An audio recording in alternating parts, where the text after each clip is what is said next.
Olá, boa noite. Tudo bem com vocês? E aí, como é que vocês estão? Mais uma segunda e eu tô aqui de volta com mais um episódio do nosso Purple Podcast. Se eu não me engano, é o 10º episódio, se eu não tiver errado, ou se não é o 10º, é o 9º, mas a gente está chegando lá. E hoje a gente está aqui em outubro, um mês que eu denomino como o segundo mês mais feminino, né? Porque primeiro é o mês de março, Dia Internacional das Mulheres, e o outubro por conta do Outubro Rosa. E hoje eu trouxe uma pessoa aqui, um especialista em mulheres, especialista em sexualidade. Eu vou até abrir aqui o Instagram dela para vocês já seguirem. É a doutora Nathalie Heibolt. Tô certa, doutora? Nathalie, gente, é porque é um nome muito bonito. Nathalie. Difícil, né? E é o quê? Qual é a Heibolt? Heibolt é alemão. Alemão também, né, gente? É alemão, né? É chique demais. Complicou.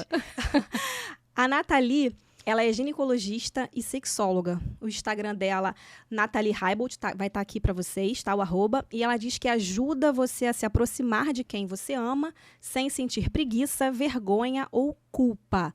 Vamos falar muito de sexualidade feminina e alguns tabus. Muito obrigada, Nathalie. Vamos lá, vamos falar desse tema aí que, né, é tão difícil pra gente falar, às vezes é tão difícil a gente viver de uma forma saudável. Então é uma grande oportunidade aqui, esse espaço pra gente conversar um pouquinho mais sobre o que eu aprendi sobre isso ao longo desses últimos anos. Sem vergonha. Sem vergonha, sem vergonha. Não tem por que ter vergonha, né? Primeiro eu queria saber de você. Sempre foi um sonho seu ser médica, ginecologista, sexóloga? Sempre foi? Olha, eu não me lembro quando eu decidi ser médica. Eu não tenho uma história assim tão romântica para contar. Mas eu também não me lembro de desejar uma outra profissão. E aí eu me formei em 2010, né? Não, desculpa, me formei em 2013 na residência de ginecologia. E comecei a atender. E durante os atendimentos, né, eu sou uma pessoa que gosta muito de saber um pouco mais da história, né? Eu acho que aquele atendimento rápido não é muito para mim. Eu gosto de saber quem é aquela mulher, o que está acontecendo com ela. E aí, nesse contato mais próximo que eu fui criando com as mulheres, elas começaram a me pedir, né, a me trazer essas demandas de dificuldades em relação ao sexo, dificuldades em relação ao prazer, ao orgasmo, né, as diferenças, às vezes, entre os desejos dela, os desejos dos parceiros. E aí eu precisei, né, me deparei com essa questão e comecei a aprofundar meu conhecimento nisso, porque, infelizmente, a gente não tem esse conhecimento aprofundado na nossa especialização. Então, a partir daí, eu vi essa necessidade e eu gosto muito desse tema. E aí, eu fui começar a estudar. Fui fazer pós-graduação, depois eu fui fazer um título de certificação da Sociedade de Ginecologia. Comecei a dar aula. Então, estou trabalhando com isso aí já tem uns 3, 4 anos, em que eu foquei meu conhecimento e meus estudos na sexualidade feminina, principalmente. Ah, que legal. E o engraçado é que, assim, as coisas avançam... a sociedade também, tudo avança, mas a sexualidade feminina ainda é tabu, ainda tem vergonha, ainda tem receio de ser falada abertamente. Isso é muito complicado, né? A gente tem aí, nesse momento em que a gente está, nesse momento histórico, a gente tem 2 lados da sexualidade feminina, né? Um é tudo que a gente traz do nosso aprendizado ao longo dos últimos anos, ao longo dos últimos séculos, né? Em que a mulher não tinha nenhum espaço para falar de prazer.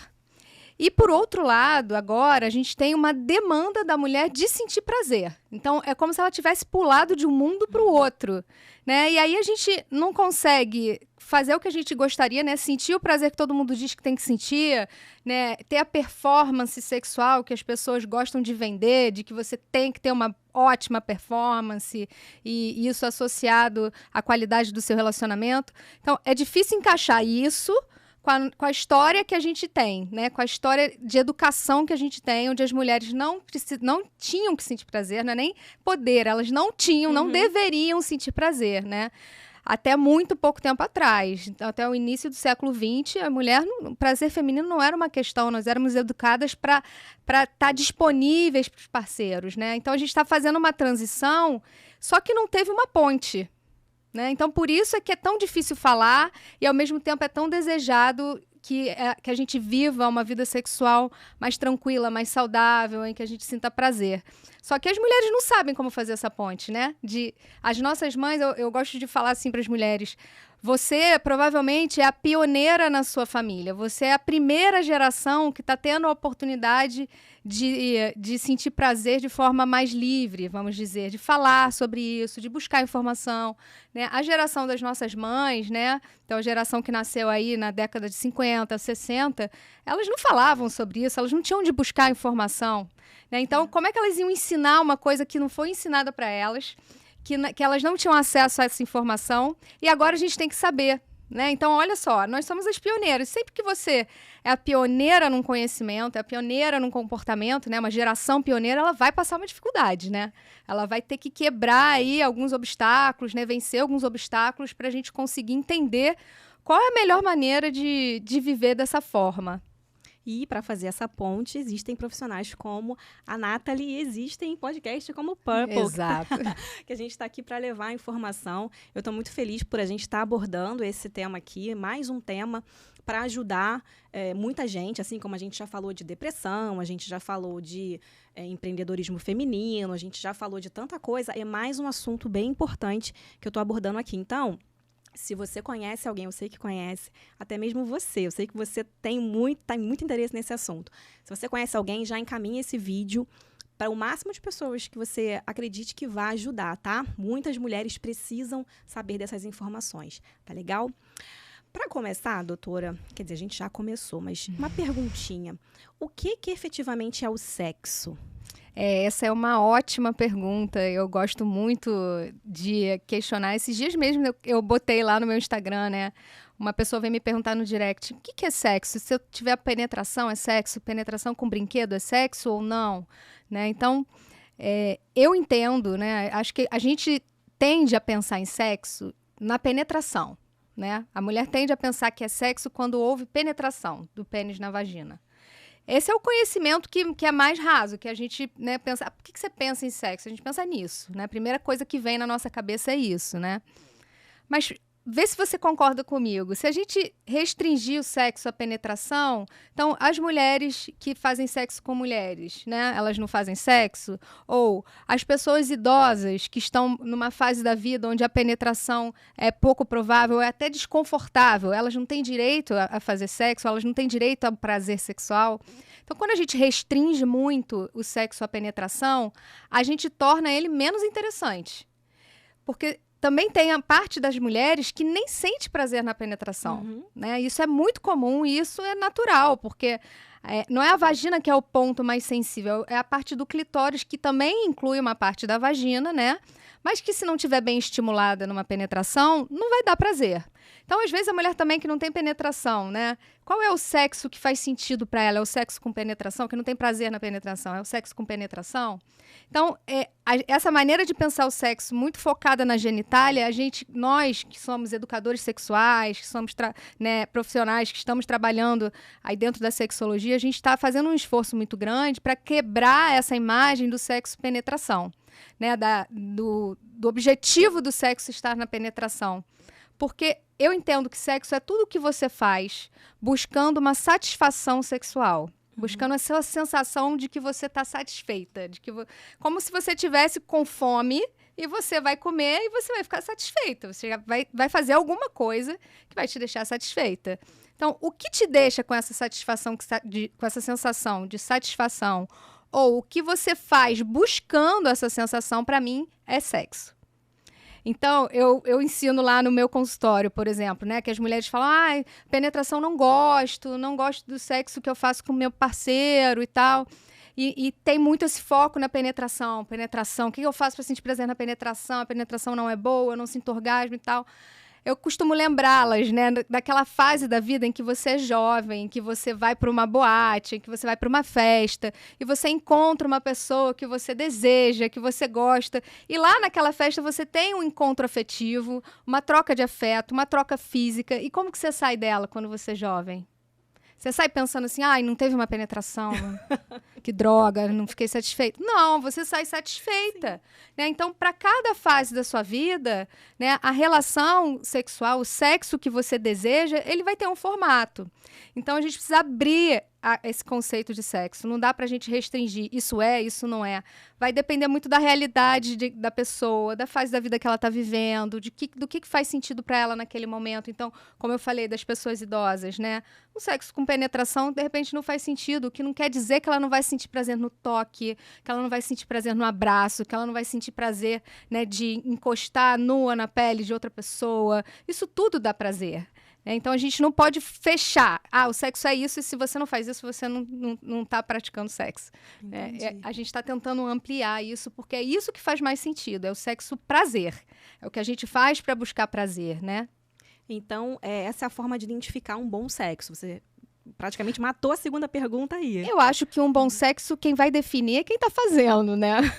Porque tem gente que assim, fulano é roda de mulher, fulano é ruim de cama, sexo horrível. Então, para ela, foi ruim, enfim. Então, como identificar esse bom sexo? Sim, sim. É o momento, a pessoa vai dizer ali. Olha, então...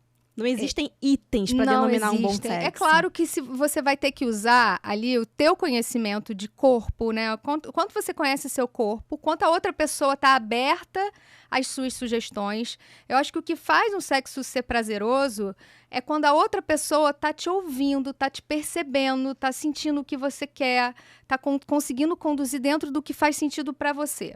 Né? Então, uma pessoa que acha que sabe tudo, né? Então, vamos lá, um parceiro que chega achando que sabe tudo, que não tem nada para aprender, que todas as mulheres são iguais, então toda mulher gosta disso, toda mulher gosta daquilo. Esse vai errar.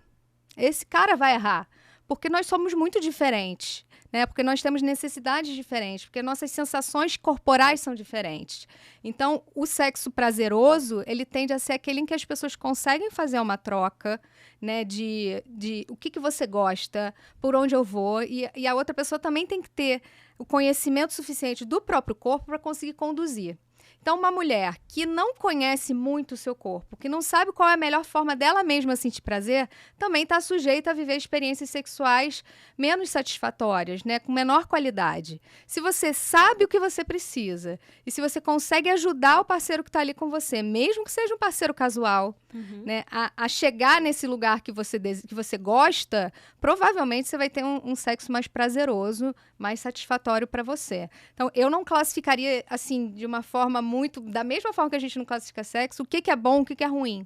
Vou te dar um exemplo. É muito comum mulheres me chamarem no Instagram e falarem, olha, eu não sei o que acontece comigo, que eu não gosto de sexo oral. Né? Porque é uma crença muito fixa de que mulheres gostam de sexo oral, e ponto, né? Então, os homens têm essa crença, ou as mulheres também, né? Então, isso não é verdade. Isso não é verdade. Eu falo, tá tudo bem, ué. Pra você não funciona, pra você não é bom. Tá tudo bem, você não tem obrigação de gostar, né? Tem outras mulheres, por exemplo, que gostam mais de sexo anal. Mas eu gosto mais de sexo anal, eu queria ser normal, eu falo, não tem normal, você precisa entender o seu corpo, você precisa entender as suas sensações. Se aquilo é bom pra você e funciona pra você, é aí que você precisa chegar. E se seu parceiro tá contigo nessa, né?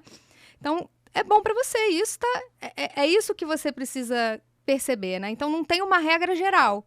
Se você pensar que não tem uma regra geral, como é que uma pessoa que não gosta de sexo oral, uma pessoa que gosta mais de sexo anal, e elas são diferentes, né? Como é que uma mesma pessoa vai agradar a todos? Ou uma mesma forma de estimular aquela mulher vai agradar a todas? Não vai agradar. Tem também a questão, eu não gosto, exemplo, uma mulher que fala, eu não gosto de sexo anal ou oral. De repente, pode ser algum trauma de alguém que fez não de uma forma correta, ou, enfim, só teve um parceiro e aquele parceiro específico não sabe fazer. Então, ela tomou para ela que isso é uma regra, não gosto. E, assim, ela leva a vida e tá tudo bem, né? E essa coisa do trauma, ela é sempre uma causa muito comum que a gente associa, né? Não gosta porque teve um trauma. Não gosta porque teve um trauma. Sente dor é porque teve um trauma. E não é. Na realidade, a gente não vê isso. Na nossa prática clínica, a gente não vê que todas as questões difíceis estão associadas a um trauma. Pode ser isso, ou pode ser uma referência. Então, Uma pessoa que é muito sensível, às vezes não vai gostar de um sexo oral, né? Vai gostar de um toque mais difuso, com menor contato ali com o clitóris, com a glândula do clitóris. Vai depender muito de como que é a percepção de sensibilidade dela, né? E em relação a qualquer prática, isso vai funcionar. Então, não tem necessariamente um trauma. Pode ser que ao longo da vida também, né? Isso é interessante falar. Ao longo da vida, a gente também muda as nossas percepções e a gente muda a nossa maneira, né, de gostar do prazer. Então, pode ser que em outro momento da vida, aquela mulher que não gostava passe a gostar, aquela mulher que não gostava de sexo anal passe a gostar, né? E ao longo da nossa vida, a nossa maneira de buscar o prazer também muda. Assim como a nossa maneira de trabalhar muda, assim como a nossa maneira de cuidar do nosso corpo muda, assim como a nossa maneira de conduzir nosso relacionamento muda, a gente vai amadurecendo e vai fazendo as coisas de uma forma diferente, porque você tem novas referências, porque você construiu uma nova pessoa. E é natural que, ao longo da nossa vida, nossa sexualidade, nossas crenças sexuais, elas também vão sendo transformadas, né? E nossa percepção de corpo é transformada. A gente aprende muita coisa, o corpo aprende com muita facilidade. Então, provavelmente, ao longo da vida, coisas que funcionavam antes vão deixar de funcionar, coisas que não funcionavam vão passar a funcionar. Então, é legal que a gente esteja aberto, que a gente não crie esses limites de não gosto, nunca vou gostar. Não funciona, nunca vai funcionar. Se você está aberto e você está curiosa ali para descobrir, para ver como é que vai ser, provavelmente você vai ter um repertório erótico maior. Então, suas oportunidades de sentir prazer vão ser maiores. Até porque se essa questão do trauma fosse verdade, a maioria das pessoas não tem uma primeira vez bacana, né? Normalmente a gente é muito jovem e normalmente não é bom. Se fosse trauma, não quero mais, ninguém mais ia fazer sexo, né? Enfim, tem uma pergunta aqui. É normal, na verdade eu fiz a pergunta baseada em pessoas, mas como aqui a gente está falando mais de mulher, é normal uma mulher não sentir desejo? Isso é normal? Tipo, eu não sinto e não tá tudo bem. Ela deve se contentar com isso? Não tem uma resposta também que vai servir para todo mundo, né? Mas ao longo da nossa vida, a gente acaba diminuindo o valor do sexo, né? Tirando a prioridade dele. Isso não é porque as mulheres são assim. Isso também é uma consequência do nosso aprendizado, né? Da nossa educação e do próprio meio que a gente vive hoje e que mostra pra gente como a gente deve se comportar sexualmente. Então, uma mulher que cresceu ouvindo, cuidado, você pode engravidar, você vai escolher o homem certo, você tem que escolher o homem certo. Esse homem não presta, você vai transar com esse homem que não presta, depois você vai se ferrar, você vai sofrer, não é? Então a gente escuta isso, você vai engravidar, você tá usando preservativo, você tá tomando você vai engravidar, cuidado, você vai pegar uma doença, que não sei o quê. Então a gente sempre associa, né, ao longo nos nossos primeiros contatos com a nossa sexualidade, com o nosso desejo, alguém vem falar pra gente que é um risco. Cuidado, é um risco, tem sempre muito risco associado ao sexo pra mulher. E para o homem, né, na educação tradicional, é sempre muito vantajoso, é sempre característico de uma identidade forte masculina, né? Então, é justamente o contrário. E aí, quando a gente junta as duas pessoas na mesma casa, né, um homem e uma mulher, no caso de uma relação heteroafetiva, a gente vai ter uma educação que estimulou e uma educação que não estimulou, não ensinou, não falou de prazer, não permitiu, não conduziu de uma forma para um lado prazeroso. Então, a gente aprende muito sexo dentro de um relacionamento para satisfazer um parceiro, para manter um relacionamento. E aí, ao longo do tempo, você vai sendo atravessado por várias tarefas. Então, você casou, aí você tem que cuidar do filho, você tem que cuidar da casa, você tem que trabalhar, você tem que fazer 1000 coisas que são urgentes, muitas vezes. Às vezes, não, são urgentes. Você tem que fazer escolhas. A sua energia vai para onde? Então, nesse cenário que a gente vive hoje, da mulher moderna, que tem 1001 tarefas, né, e que não aprendeu que o prazer sexual é algo importante para ela, para a vida dela, para o bem-estar dela, ela não vai priorizar. Né? Então, não é que a mulher tenha menos desejo. Eu não acho que a mulher tenha menos desejo. A mulher não aprendeu a valorizar o prazer sexual por ela. Ela nem sabe, muitas vezes, chegar a esse prazer. Então, eu não acredito nessas regras de que mulher é diferente de homem. É claro que existe um fator biológico que a gente associa à testosterona, mas que oscila e que não é o único determinante do desejo, que não é o único determinante dos pensamentos eróticos. Então, tem mulheres que sentem mais desejo que homens. Né? Isso não tem nada de anormal. Isso é uma manifestação da individualidade dela. Então, eu não acredito que a mulher sinta desejo por ser mulher, né? Por ser mulher, porque biologicamente a mulher está fadada a sentir menos desejo. A gente sente menos desejo porque a gente aprende a colocar o sexo numa posição de missão a cumprir, tarefa a cumprir. Dever de casa, Dever a cumprir, né? Então, muitas vezes a mulher fala assim, transei com meu marido hoje, então que bom, que agora ele não vai me cobrar mais uma semana, 2 semanas, né? Isso é triste pra mim, assim, eu acho isso muito sério, eu não acho isso, assim, que a gente deveria olhar pra isso dessa forma, assim, tão, né, tão pouco valorizada, né? Porque o sexo é uma coisa que faz você se sentir bem com a sua vida, faz você se sentir dentro de uma relação que vale a pena. Então, tem várias coisas que você tira, que você sente a partir da sua sensação de satisfação. A satisfação sexual não é só a satisfação do seu corpo. Ela vai te dar vários significados ali dentro de uma relação, dentro você com você mesma, né? Para sua identidade, para o seu bem-estar mesmo. Então, não era para a gente desvalorizar tanto. Por isso que esse meu trabalho, para mim, é muito importante, porque eu acho que as mulheres, elas têm direito ao prazer. E isso não sou eu que estou dizendo, não, tá? A OMS fala de direito ao prazer, né? Os direitos humanos falam de direito ao prazer. Então, nós temos direito ao prazer, seja da forma que a gente escolher ter prazer, né? E a gente não sabe disso. A gente não sabe. A gente abre mão do prazer. As mulheres estão abrindo mão do prazer, né, acreditando que é só algo que ela tem que entregar para uma outra pessoa. Né? Quando a gente mudar um pouquinho essa maneira de enxergar o prazer, quando a gente vê o prazer pra gente, aí eu acho que a gente vai sentir mais desejo. Com certeza. Você falou aí, eu lembrei claramente. Uma vez eu estava num local, não vou dizer onde, nem quem, e a moça falou, fiz sexo com meu marido ontem, tenho aí 15 dias de paz. Isso. Eu olhei, não teci nenhum comentário, a vida é dela, mas enfim, eu achei aquilo, de uma certa forma, é triste, né? Sim. Porque é como se fosse uma obrigação. Sim. Terei 15 dias de paz, ou seja, ela não tem paz enquanto ele a procura. E, enfim.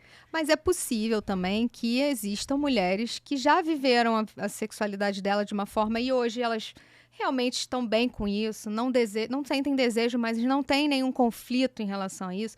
Como eu falei, tem muitas possibilidades, né? Então, existem mulheres que não sentem desejo? Pode ser que existam mulheres que não sentem desejo e tá tudo bem também. Eu só acho que a gente tem que tomar cuidado para não se classificar como sem desejo nesse cenário que eu contei. Se você, né, já fez um trabalho ali de desenvolvimento pessoal, né? E você já sabe que para você aquilo não é uma coisa importante, mas que também não é algo que crie uma angústia, né? A gente também calcula muito isso. Quanto que a falta de desejo causa angústia? Quando a falta de desejo não causa angústia nenhuma, as pessoas estão bem. Aí eu digo as pessoas, a mulher, e caso ela tenha um parceiro, a família, né? Todo mundo, não tem ninguém saindo ali, né, sofrendo com essa falta de desejo, tá tudo bem, tá tudo certo. Ela pode viver a vida dela sem o sexo tradicional, né? Viver só relações afetivas ou não. Então, não tem essa... Não é impossível que uma mulher não sinta desejo, mas eu acho que o cenário da maioria é aquele outro que eu falei. Alguma parte delas vai falar, não, olha, eu hoje não sinto desejo, eu tô ótima com isso, tô vivendo bem, tá tudo bem. Que é diferente da mulher que, por exemplo, trabalha o dia inteiro, aí pega ônibus cheio, aí tem que passar na escola, pegar filho, levar o filho no ônibus, chega cansada, a mulher até quer. Mas ela chega em casa e o marido deita e ela vira e dorme. Que é diferente de não ter o desejo, né? O pior horário... Isso é uma dica já que eu vou dar pra vocês. Opa. O pior horário pra vocês pensarem em sexo é no final de todas as tarefas. Né? Porque a gente vai sempre colocar nossas necessidades essenciais em primeiro plano. Então, se você tá com fome, você vai querer comer. Se você tá com sono, você vai querer dormir. Então, não tem jeito, né? O sexo ele não é essencial. Ele é uma necessidade humana, mas ele não é essencial. Então, ele vai entrar como um segundo plano. Então, uma coisa que eu costumo dizer aí no meu Instagram e no meu trabalho é: planeje o sexo como algo importante para você, como você faz qualquer outro planejamento, né? Se você não planeja, fica esperando aquele dia que você vai ter uma grande inspiração, que você vai estar muito descansada. Na vida de uma mulher madura, você não está muito descansada nunca, a não ser que você fale: hoje eu vou descansar. Hoje eu vou acordar. Então, criar oportunidades é muito importante para você perceber o seu desejo, porque se você só tem relação no final do seu dia, que é lá 10 horas da noite, na hora que você já jantou, tomou seu banho e foi deitar, não vai ser a hora que você vai ter desejo. Não vai. Não é nem pra você, pra ela, pra mim, não, pra ninguém. A gente vai querer realmente descansar. Então, se esse é o único cenário, é preciso mudar o cenário. É preciso avaliar. Aí no dia que eu tô realmente descansada e no dia que eu tenho a oportunidade de transar de manhã, é mais confortável pra mim? Eu tenho mais vontade? Eu tenho que observar essas coisas, né? Porque de forma geral, as mulheres deixam acontecer naturalmente. O naturalmente é no final do dia. E no final do dia é quando você tem menos disposição mesmo, natural, né? Tô anotando aqui várias coisas que eu tava falando. Eu falei, vou perguntar sobre isso, vou perguntar sobre isso. Essa questão aí que você falou, de arrumar o tempo, ou seja, vale mais. Eu vou usar um linguajar bem assim, gente, porque eu tô me sentindo aqui à vontade com ela. É melhor você dar uma rápida, boa, do que ficar planejando noites calientes de sexo, você morta de cansada, você vai lá e vai dormir. Então, é melhor você, né? Eu acho. A gente tem que desburocratizar, né? Isso. Se desgourmetizar, como fala. Isso aí. Não é que... eu acho que sim. Acho que trazer para algo mais simples e para algo mais acessível também vai funcionar. Não é ficar sempre esperando essa super expectativa que a gente cria de espontaneidade, de algo super romântico, super quente, né? Eu acho que o sexo não pode ocupar só esse espaço, né? Então, eu costumo dizer, sexo é brincadeira de adulto, né? Então, é algo para você fazer leve, é algo para você rir também, né? É para fazer de uma forma bem provocativa, erótica e assim, como a gente vê nos filmes, também, mas não precisa ser só isso. Pode ser divertido, pode ser engraçado, pode incluir uma conversa, pode parar no meio, você pode se cansar, você pode beber uma água, né? Então, assim, é algo para ser vivido de uma forma leve, né? Como a gente faz tantas coisas de uma forma leve. E não é para ocupar esse espaço de você gastar sempre uma energia. Eventualmente você vai, não, hoje eu vou botar minha energia nisso, eu quero fazer diferente, quero que seja mais legal. Vou botar as crianças na casa de alguém que cuide delas, vou ficar aqui com esse espaço da casa para mim. Tudo bem, isso também é bom, isso precisa acontecer também. Mas eu acho que a gente trazer essa imagem, né? Uma vez eu perguntei para uma paciente... eu sugeria uns estímulos para ela. Ela falou assim: eu fiz o que você me pediu, fui buscar esse estímulo e eu achei engraçado. Então, assim, não conectou muito, não achei tão bom porque era engraçado. Eu falei: mas sexo não pode ser engraçado também, né? Não pode ter nada engraçado. Porque o que é natural é que tenha coisas engraçadas. Se é igual tudo que acontece na sua vida, né? Como você está cuidando de um filho, tem coisas sérias, tem coisas intensas, tem coisas engraçadas, tem coisas leves. O sexo também vai ter momentos intensos, vai ter momentos de profundidade, vai ter momentos em que você está numa conexão muito, muito boa, muito íntima. E vai ter momentos que não, que vai ser realmente aí feijão com arroz. E vida que segue, né? Então, a gente não pode só criar essa expectativa daquilo que a gente vê nos filmes. Os filmes atrapalham muito a gente. Filmes que eu digo é romance de novela mesmo, essas histórias em que a mulher tá sempre super preparada, super desejando, né? Romeu e Julieta se olharam ali teve um desejo. Pelo amor de Deus, preciso desesperadamente atender meu desejo. Não é assim na vida real, né? O cenário perfeito, se você ficar esperando, realmente não vai conseguir. É luz de velas, música ideal, lingerie, bebida, champanhe, morango, luzes, enfim. Aí a pessoa também acaba pensando a questão, quando idealiza muito, tem a questão do corpo. Meu corpo não tá ok, pode dar uma vergonha e dar uma travada. Ou seja, essa performance toda a gente pode deixar pra lá e ir no básico. Certeza, o básico sempre funciona, né? Funciona. Pra tudo na vida. Incrível. Você falou aí de filmes. Só tocar um momentinho de filme, depois a gente vai voltar. Tem muita coisa aqui para perguntar. Essa questão do acesso muito, muito, muito fácil que a gente tem hoje à pornografia, os vídeos. Você acha que isso atrapalha ou isso pode ser um estímulo? As duas coisas. Depende da fonte, depende da maneira que você usa aquilo. Porque A pornografia ela é muito estigmatizada e assim, as pessoas caem muito em cima dela porque ela não é vista como ela deveria ser. Porque a pornografia ela é para funcionar como qualquer outro conteúdo de mídia. Então, se você produz um filme do super-homem, você não vai ser jogado do prédio. Entendeu? Você não vai fazer o que você vê nos filmes, né? Você vê um monte de filme de assassino em série e você não vai matar ninguém. Né? Você não vai ficar com medo de encontrar o Chuck ali na sua casa. Eu fico. Exatamente. Mas, tudo bem, mas você entende que é entretenimento. Sim. O filme, ele é entretenimento. Ele serve para você se excitar? Serve para você se excitar, no caso da pornografia. E o que as pessoas, como as pessoas usam? Como não existe educação sexual alguma, como as pessoas não conversam com os pais sobre sexo, não conversam, não tiram as dúvidas mais sérias, assim mesmo, com os amigos, com as pessoas, não tem conhecimento. A pornografia passa a ser a fonte de conhecimento. Aí você constrói toda a sua expectativa e o cenário, principalmente os homens, em cima do que ele assiste na pornografia, que é onde ele vê. A gente não vê as pessoas transando. Não. Então, como é que você aprende vendo? Só no filme.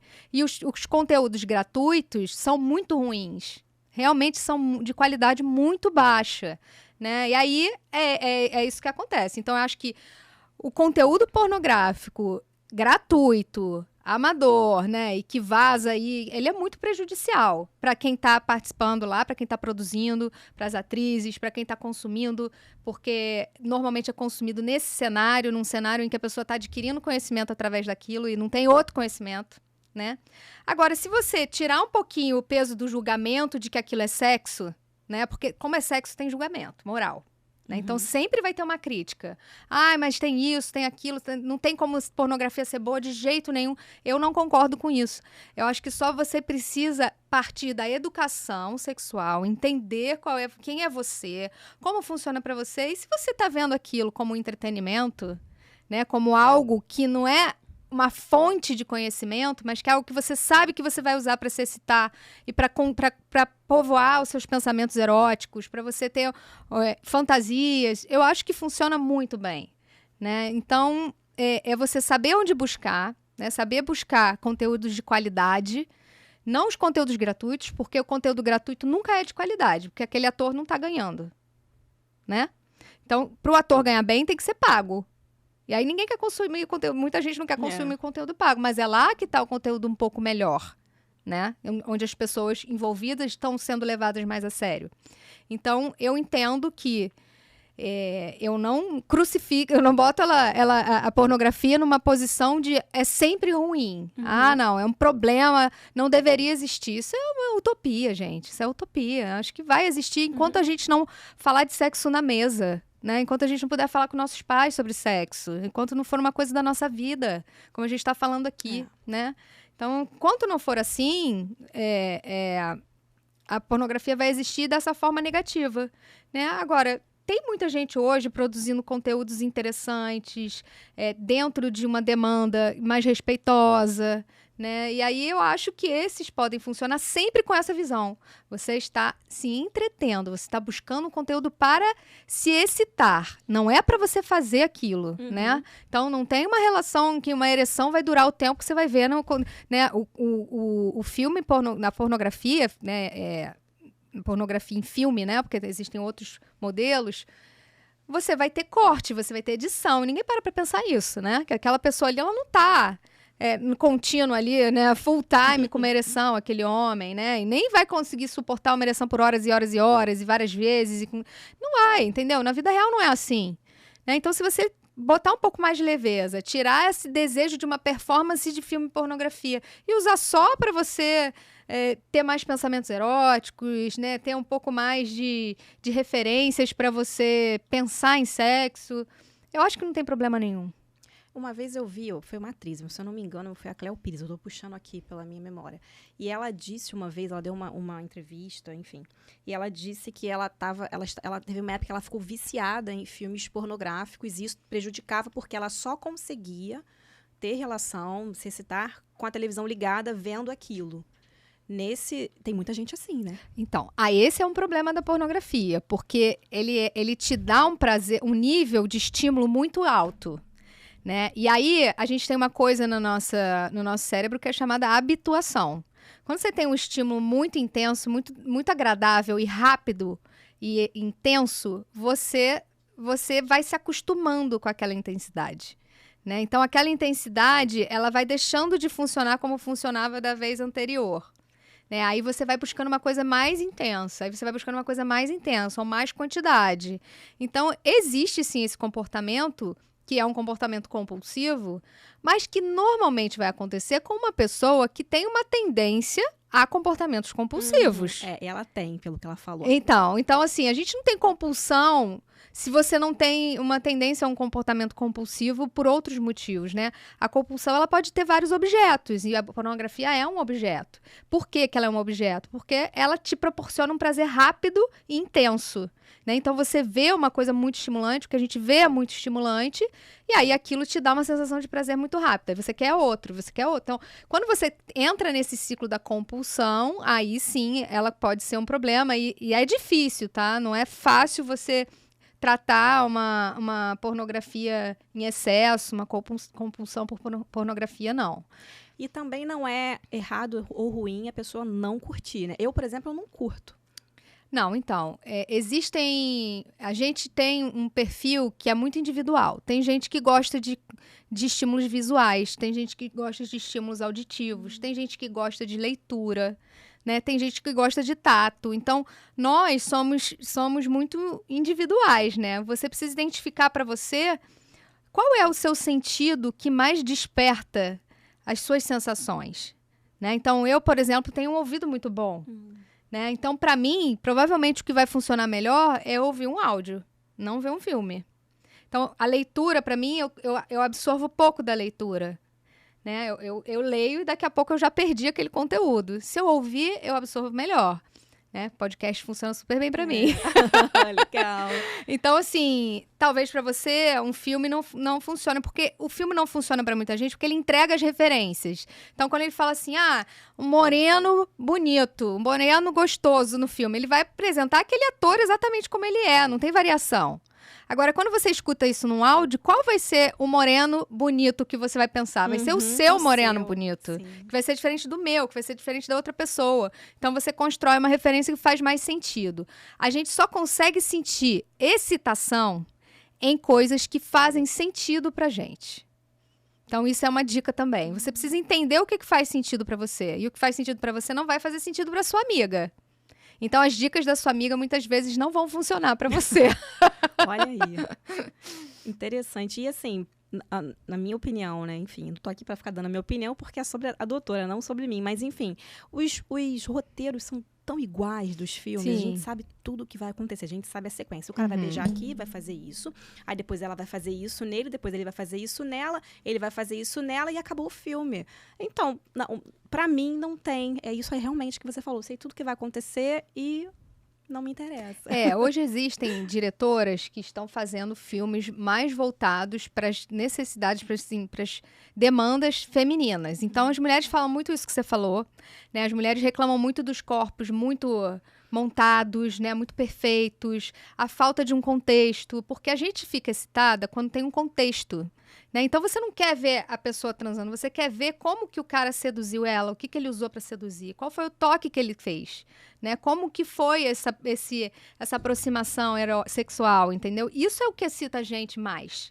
Então, existem diretoras que tiveram essa sacada e que falaram assim, cara, esses filmes que estão produzindo não tá pegando, cara, não tá funcionando para as mulheres, e as mulheres também querem assistir.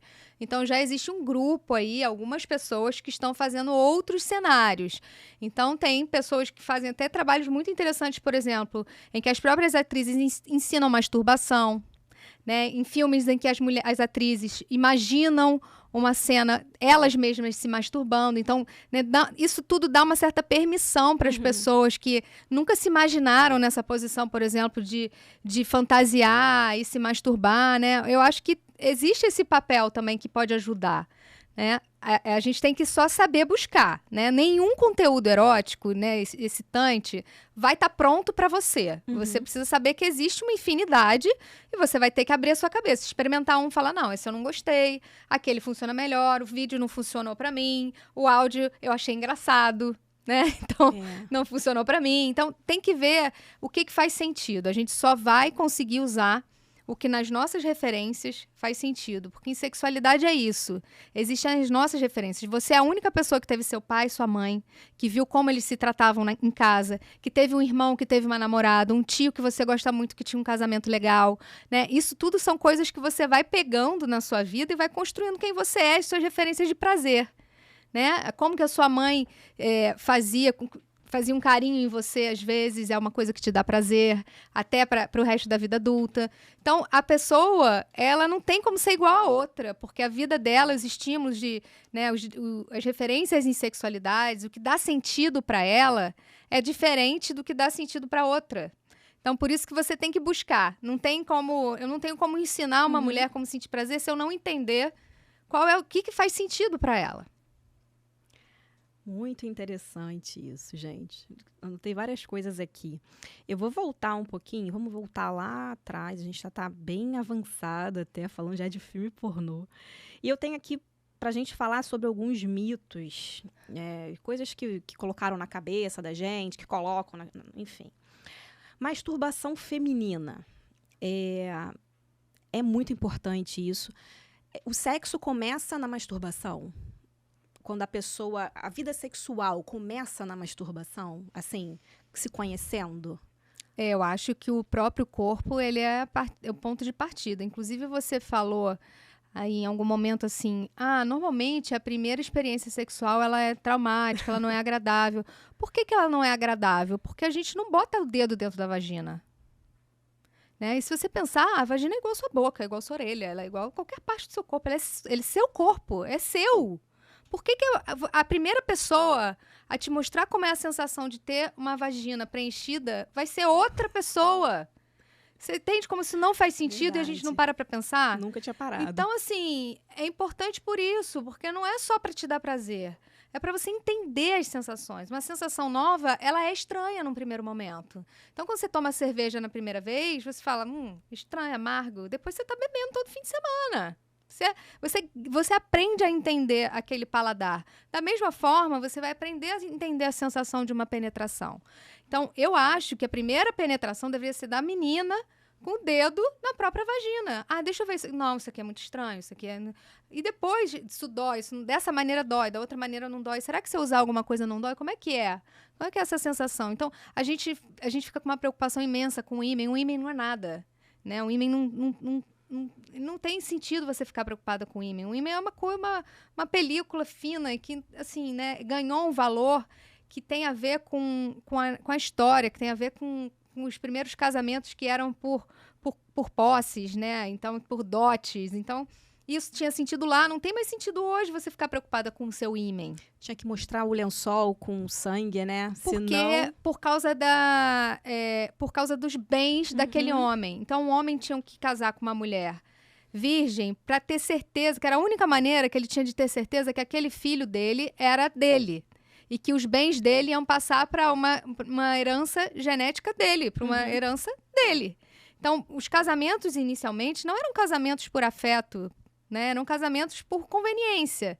Nesse cenário de um casamento por conveniência, em que existem bens envolvidos e não tinha uma maneira de você provar que aquele filho era daquele pai, né, que é muito diferente do que a gente vive hoje, aí o ímen entrou como um elemento de identificação. Então, essa menina é virgem mesmo, e aí, né, você vai ver que depois o filho que você tiver com ela é seu, não tem como ser de outra pessoa.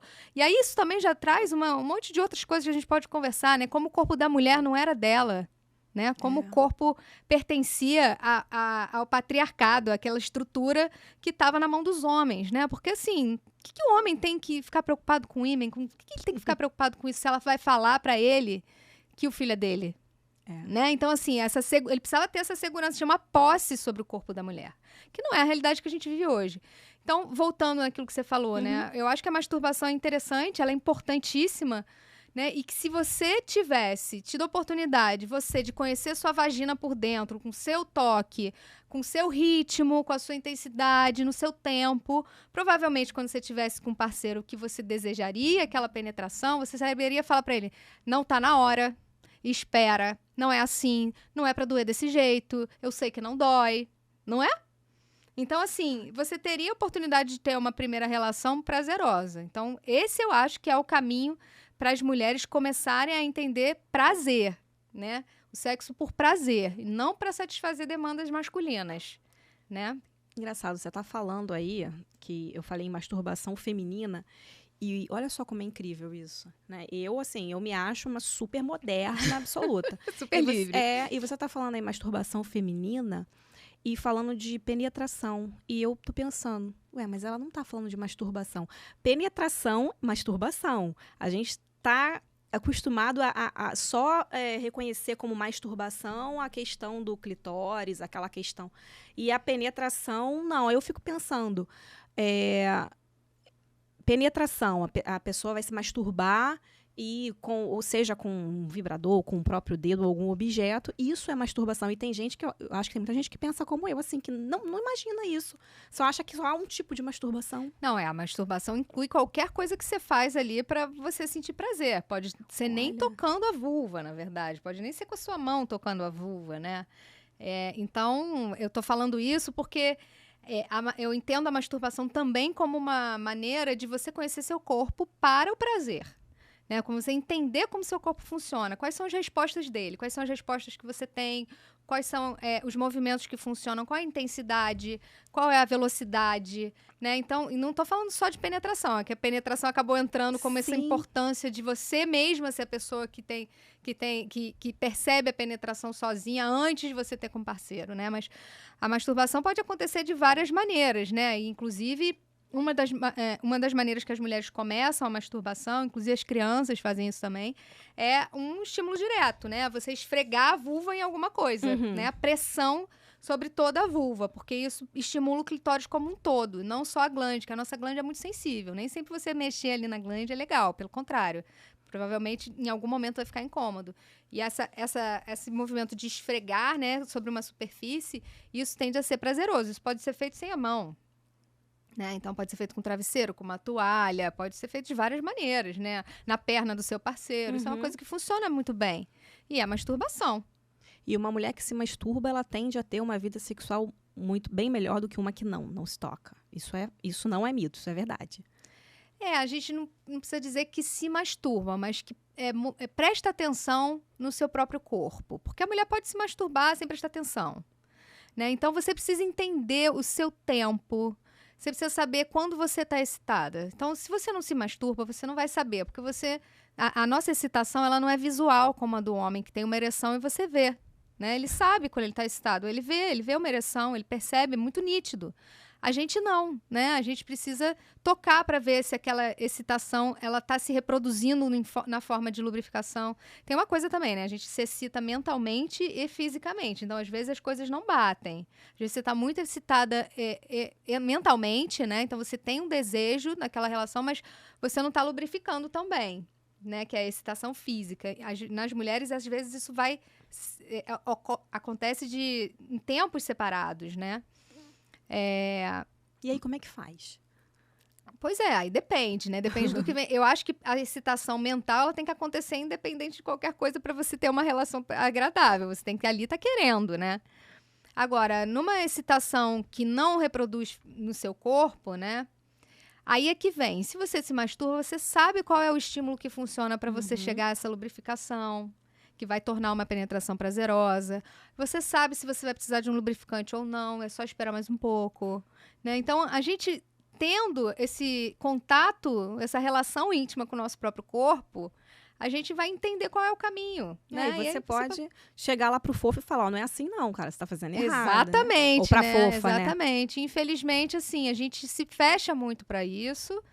E também se fecha para essa comunicação com o outro, esperando que o outro vá saber o que fazer e vai conduzir bem, né? E não vai. Eu falo, se você não mostrar o caminho, ele não vai saber qual é o caminho, porque o caminho é o seu caminho, não é o caminho de todo mundo. O tempo é o seu tempo. O que funciona para te excitar, funciona para te excitar, não funciona para excitar sua amiga necessariamente. Então, a masturbação entra aí, né? Como é que meu corpo funciona? O que vai me levar ao prazer?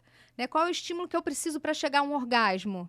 Né? Às vezes a mulher sabe que na penetração não é o melhor estímulo, mas que se ela fizer um movimento específico com o vibrador ou com a mão, ela vai chegar ao orgasmo, porque ela conhece o próprio corpo. né? Então, eu acho que nesse cenário, sim, respondendo a sua pergunta, né? Quem se masturba, quem entende o seu corpo, vai ter uma relação, né? Uma vida sexual mais prazerosa. Legal. Muita informação, gente. Nossa. Mais um mito ou verdade aqui. Não ter orgasmo é normal? Ou seja, vou fazer de uma outra forma. Em toda relação, a gente tem que ter orgasmo, senão não foi completo? Não, é justamente o que a gente falou da satisfação, e que eu dei aquele exemplo de quando você é nova e sai da boate satisfeita, né? Inclusive, no nosso ciclo de resposta sexual, né, que nas pesquisas que mostram como as mulheres funcionam, né, das sexólogas que publicaram estudos, ela diz que a maioria das mulheres procura a satisfação, que pode ser física ou não, mas uma sensação de satisfação. Então, para muitas mulheres, não vai precisar acontecer um orgasmo para ela sair satisfeita, né, naquela relação. Uhum. Não é que o orgasmo não seja desejável, né? Todo mundo deseja. Mas pode ser que você tenha alguma relação e que você não tenha orgasmo e saia igualmente satisfeita. É possível, né? Então, dizer que o orgasmo define a qualidade, né, da sua relação sexual não realmente é um mito, porque ele não define. E assim, tem muita mulher que não sabe nem que teve orgasmo, né? Não se conhece, vai ver até teve, não sabe. Quando que sabe? Quando que a gente sabe que a gente teve orgasmo? Assim, se você soubesse responder essa pergunta, eu ia, assim, ganhar o prêmio Nobel. Ninguém soube responder essa pergunta com precisão. Nenhum dos sexólogos que já estudaram, né, a resposta sexual sabe dizer, nem conseguir definir o que é um orgasmo. Porque definir um orgasmo é definir uma sensação individual, né? Então, como é que você se sente quando você come uma pera? Define aí, né? Então, define para todo mundo qual é a sensação de comer uma pera. A gente não sabe, não consegue, não vai englobar todas as possibilidades, né? Mas a gente conhece algumas respostas que são parecidas, né? As respostas físicas do orgasmo. Então, a gente tem contrações rítmicas, a gente tem hiperextensão do pescoço, né? Aquela resposta de agarrar, né? Essa resposta de agarrar que a gente gosta de ver nos filmes, que eles gostam de mostrar a mão agarrando o lençol. E isso é uma resposta de alto nível de excitação e que está próximo de um orgasmo. Dali para frente, o orgasmo é um reflexo, né? Muita gente não sabe, ele é um reflexo. Então, quando você está recebendo um estímulo que funciona para você e aquele estímulo está aumentando a energia sexual, não tem uma palavra muito boa para isso, né? Mas seria aumentando a tensão sexual, aumentando sua excitação, aumentando a excitação, aumentando a excitação. Se você mantiver aquele estímulo que funciona, você vai chegar ao orgasmo, porque ele é um reflexo, né? Então, naquele momento, aquelas contrações, elas vão virar relaxamento. E você vai ter aquela sensação de bem-estar e satisfação. Normalmente, para as mulheres, existe um período, mesmo que curto, né, em que você vai dar, ou você emenda em outros, em algum momento você vai chegar nesse período, mas em algum momento você vai chegar num relaxamento total, num relaxamento completo, né? Então, essa virada de você estar muito tenso, com seu corpo muito contraído, para uma sensação de relaxamento e entrega, normalmente ela diz que um orgasmo aconteceu. Agora, eu posso jurar que isso aconteceu? Não, acho que só se eu visse, tá? Mas não dá pra gente dizer.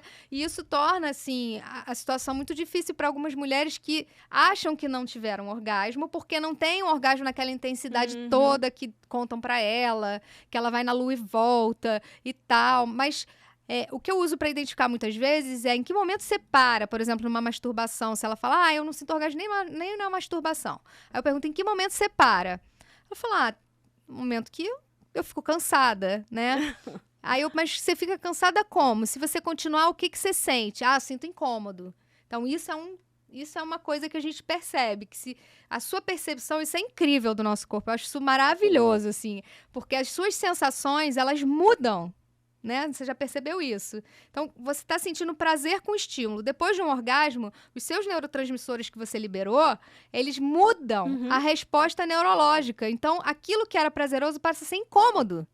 Olha só, é muito bonito isso. Mas é mesmo, é legal. Então, assim, o que você produziu no seu cérebro vai passar vai mudar uma sensação. Então, tanto na excitação quanto depois do orgasmo, a gente tem uma mudança de percepção de sensação. Por isso que, às vezes, eu falo, não começa uma preliminar, não começa um estímulo sem roupa nenhuma. porque a sua percepção de uma área erógena muito sensível, ela é de incômodo no início, porque você não está excitada. Uhum. Quando você começa a produzir os neurotransmissores que estão relacionados à excitação, aquela mesma área vai passar a produzir uma sensação agradável. Né? É sensível, mas a resposta é de sensação agradável. Né? E aí você continua. Se você continuar e chegar ao orgasmo, aquela sensação volta a ser desagradável. Então, assim, assim, realmente um funcionamento incrível. Uhum. E o cérebro é o que faz o efeito mesmo. É o cérebro que vai fazer com que você tenha essa experiência, né? Por isso que o orgasmo é difícil de definir, ele tem intensidades diferentes, né? E se você parar para pensar, e dentro da sua história sexual, você vai viver ele de forma diferente. Vai ter dia que ele vai ser menos intenso, vai ter dia que ele vai ser muito intenso, vai ter situação em que não tem como você se concentrar tanto, outras você vai estar mais concentrada, né? Então, ele também é muito variável. É difícil você dizer para a pessoa como que ela tem que se sentir. Uhum. Porque um dia ela pode sentir muita intensidade, outro dia ela pode não sentir muita intensidade, né? Mas uma coisa que a gente percebe que é um consenso é essa sensação de bem-estar e relaxamento depois, né? Que aí você também vai ter que ter a percepção para ver, né? Assim, uma auto-observação, né? E às vezes você está tão distraída, as mulheres estão tão distraídas, tão culpadas com o que elas estão fazendo, tão preocupadas com a performance, com o que o outro vai pensar do corpo dela, com se ela está fazendo direito ou não, se ela está acertando, se ela está agradando, que o foco de atenção é em outras coisas. Não é um foco no próprio corpo. E aí elas perdem essa percepção. E aí acabam fingindo, né, para agradar, de repente. Tem mulher que, se eu não fingir, ele vai achar também. E aí acaba que finge. Tem muita mulher que finge. E isso entre aspas, é um normal, né?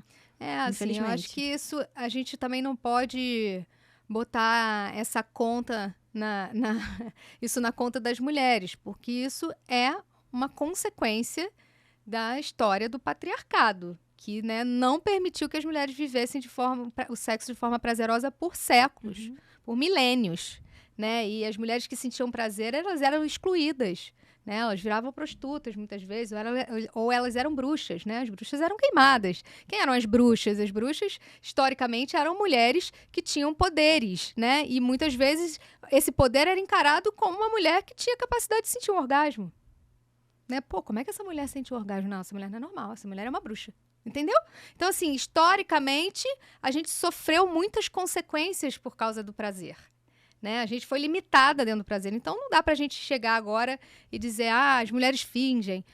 É uma consequência, né? Não é, elas não aprenderam a fazer diferente. Então, a gente precisa realmente ter também autocompaixão, né? Se você finge... se você já passou por isso, tem que ter autocompaixão, se perdoar por isso mesmo, olhar para isso e falar, eu não tinha opção, né? Eu não sabia fazer diferente. Mas hoje, se você quiser, você consegue fazer de uma forma diferente que permita, que respeite, né, a importância do prazer sexual para você. Né? Então, acho que aí é que entra aqui você como uma comunicadora, né, e eu como especialista, essa oportunidade que a gente vai criando, né, de falar sobre isso, de tirar esse peso também das costas, esse peso de ter que agradar, esse peso de ter que performar, né, e trazer um pouco mais de leveza para essa vivência. As mulheres cortam dobrada desde sempre, até nisso, né, o homem tem orgasmo, tá lá, todo mundo vê. O homem, deixa eu falar só um pouquinho do homem. O homem, toda vez que ele ejacula, ele está tendo um orgasmo? Não necessariamente.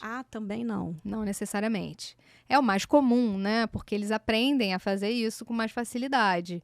Mas pode ser separado, né? E, inclusive, também pode acontecer um orgasmo sem ter uma ejaculação. Pode acontecer um orgasmo sem ter ereção, né? E, assim, por mais que pareça simples para os homens, eles também sofrem, tá?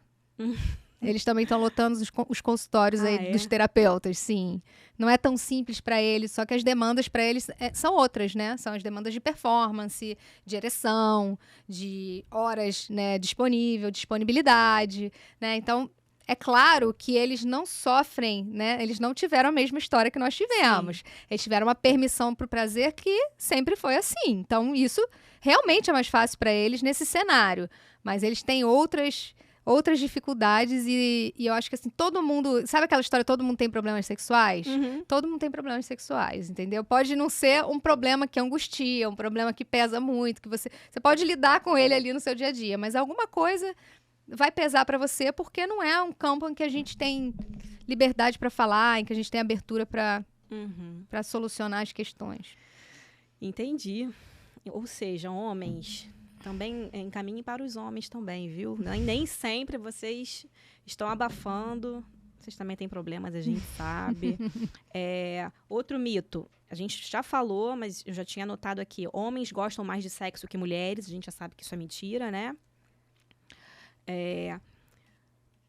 Eu queria falar um pouquinho sobre libido, no caso. Alguns fatores que interferem na libido, tirando essas causas aí que a gente falou, externas, enfim. Período fértil. Uma mulher que está no período fértil, ela fica mais empolgada? É o organismo dando sinal de tipo, vai lá fazer um neném? Nós somos cíclicas, né? Existe essa diferença biológica para o homem. Mas apesar de sermos cíclicas, nós somos a única espécie de ser vivo que não tem relação só para reproduzir, que a gente tem relação para o prazer. Então, apesar do ciclo, a gente pode sentir prazer em qualquer momento, né? Então, não existe um cio para as mulheres, né? Mas, sim, nós temos efeitos hormonais no cérebro que vão tornar as mulheres mais receptivas e que também vão tornar essas sensações que eu citei, né? Essa percepção das sensações mais agradáveis. Então, no momento do período fértil, a gente tem ali em ação o estrogênio, que é o principal hormônio produzido pelas mulheres, ele está em alta, né? E ele torna a vulva com mais fluxo sanguíneo, né? Então, ela fica, às vezes, até edamaciada, em algumas mulheres fica inchada, né? Por aumento do fluxo sanguíneo. Ela tem uma resposta mais rápida aos estímulos, né? E a gente tem aí também um aumento na produção da testosterona, que a mulher produz testosterona também, né? Que aumenta os pensamentos eróticos. Então, é um momento em que a gente está mais aberta a receber estímulos. Mas a gente tem que tomar cuidado também para não achar que isso é uma restrição, né? Agora, que é um momento de facilidade, né? Para quem tem ciclo menstrual mesmo, para quem não toma hormônio, né? Para quem não usa um hormônio que bloqueia o ciclo, que bloqueia a ovulação, é uma fase, é um momento em que a gente está mais receptiva aos estímulos. Mas lembrando que isso não é um cio, não é um momento único em que você vai desejar a relação, até porque as mulheres na menopausa têm desejo, têm libido, tá? Então, existe essa facilidade, mas, por outro lado, também não existe um impedimento fora desse período que seja suficiente. Não existe um fator único que vai definir sua libido, né? Não existe uma coisa só. O hormônio não é suficiente para te dar libido num dia em que você está muito irritada com o seu parceiro, em que você está muito exausta, em que você foi muito demandada, está lidando com um problema muito importante na sua vida, em que você está com depressão, né? Não pode ter hormônio ali pra caramba, não vai funcionar, né? Então, não tem como a gente não é um ser que responde só hormônio, a gente responde ao contexto, a gente responde às nossas relações afetivas ali, a tudo que está acontecendo, né? Então, não dá pra gente dizer, nesse dia aqui vai funcionar e no outro não vai, né? Agora, você pode usar isso a seu favor. Se você é uma pessoa que planeja, né? Então, se você está planejando as relações, parou de ter essa expectativa na espontaneidade, esse é um momento em que você vai ter um caminho mais aberto, né? Em que o estímulo que você receber provavelmente vai ser mais gostoso, vai ser mais agradável. Então, a gente pode usar isso a nosso favor. Os anticoncepcionais, eles interferem na libido, no caso? Eles podem fazer com que a mulher tenha menos? Podem interferir, mas a gente não pode botar tudo no mesmo saco, porque anticoncepcional tem de vários tipos e vários mecanismos de ação. O anticoncepcional que bloqueia a ovulação e os anticoncepcionais que têm um efeito antiandrogênico. Quais são os antiandrogênicos? São aqueles que têm efeito na pele, no cabelo, que diminui a acne, né? Tem anticoncepcional que tem esse efeito. Esses que têm esse efeito na pele, né, que são os antiandrogênicos, tendem a atuar mais nas proteínas que podem interferir nesse desejo sexual, tá? Mas também é uma resposta individual, né? Agora, já outros contraceptivos que são Romudil, o DIU medicado só com progestágeno, esses tendem a interferir menos, né? E vai depender aí também de como essa mulher, como que o corpo dela funciona. A gente tem receptores hormonais na vagina, a gente tem receptores hormonais no cérebro, e eles são expostos, né? Eles acontecem em quantidades diferentes para cada mulher. Então, pode ser que o contraceptivo faça mais efeito, faça menos efeito. E a camisinha feminina? Eu, particularmente, não entendo, nunca nem vi. Não, não, nunca trazido. Vi. Pois é. Eu nunca vi, nunca usei, óbvio, eu nunca usei. É uma coisa muito usada hoje em dia? Estão aceitando bem? Como é que é essa questão da prevenção pela mulher? A camisinha feminina é uma grande oportunidade que a gente ganhou de fazer essa escolha de se prevenir independente do homem, né? Um problema muito frequente que eu tenho no meu consultório e que, assim, é motivo de muita conversa ali, é esse direito que a mulher tem de se proteger contra uma doença numa relação em que ela não está segura, né? E muitas vezes esse desejo depende do homem. E o homem acha que ele tem opção, né? Se você tá com uma outra pessoa, essa escolha não é sua, né? Essa escolha não é do homem. Isso não é do homem, ele não tem opção. Ou ele usa camisinha. Se ela quer, ele tem que usar. Né? São duas pessoas ali. No momento em que a gente respeita a outra pessoa que está com a gente, se é um desejo dela que você usa, você tem que usar. Infelizmente, a nossa educação leva os homens a se sentirem na opção de não usar. Né? O que eu acho um absurdo, porque eles não têm noção de quanto isso atrapalha o prazer da mulher. Né? Então, um homem que faz isso, ele também não está considerando o prazer da mulher. Porque a mulher está pensando, está preocupada em não ficar doente, está preocupada em não engravidar. Né? Então, ele tem que usar. Né? Se ele quer dar prazer para aquela parceira, ele tem que usar. Se ela quer que ele use, ele tem que usar. Né? Mas, infelizmente, não é esse o cenário que a gente vê hoje. A gente vê que a maioria das mulheres, inclusive homens maduros, tá? Não estou falando aqui de homens jovens só, não. Homens de 40 anos, tá? Enfim, tem esse preconceito, tem essa dificuldade de aceitar que não é uma escolha deles usar ou não, né? Mas, enfim, isso dá tema para um podcast inteiro. É verdade. Mas a camisinha feminina, ela dá essa oportunidade das mulheres fazerem essa escolha, né? E não dependerem da camisinha no corpo do homem, né? Então, mas ela não ganhou, assim, muito gosto, né, das pessoas e acaba, assim, que ela não é a primeira escolha. Normalmente, a primeira escolha é a camisinha masculina, né? Isso porque ela ocupa ali, né? Ela fica mais flácida na vagina, então tem muito ar. Aí tem gente que reclama do barulho, né? E ela tem um anel que fica externamente na vulva, que é ótimo, que protege também os pequenos lábios, por exemplo, né? Então, no caso do HPV, que é uma doença de contato de pele, né? Que não é do sêmen, ela é melhor do que a camisinha masculina, porque protege de alguma maneira ali externamente aquela pele, aquele tecido, né? Contra o HPV também. Mas, assim, algumas pessoas têm mais resistência ao uso da camisinha feminina. E ela é colocada momentos antes? A mulher pode Sim. colocar antes de sair de casa? Não. Ela é no momento, da mesma maneira da camisinha masculina. No momento que vai acontecer a penetração, ela coloca. Mas cá entre nós, os homens babacas, digamos assim, que não querem usar dele, não vão deixar. Vai falar pra mulher tirar dela. É um absurdo isso, né? É o que eu disse, assim, pra mim isso não é uma escolha. Né? Eu acho que a gente precisa trabalhar muito essa informação de que não é uma escolha, né? A mulher tem direito de se proteger contra uma doença. Se o cara não quer, levanta e vai embora. Vai embora, gente. Isso atrapalha muito o prazer, né? As mulheres ficam... Então, muitas vezes eu recebo mulheres neuróticas, assim, que, poxa, eu tive uma relação que eu queria usar preservativo e a pessoa tirou e agora eu tô com medo de estar doente. Vai lá no meu consultório, ansiosa, né? Assim, eu não acho isso... Eu acho isso... Né? Eu acho que você tá tirando um direito da mulher, né? É um direito dela.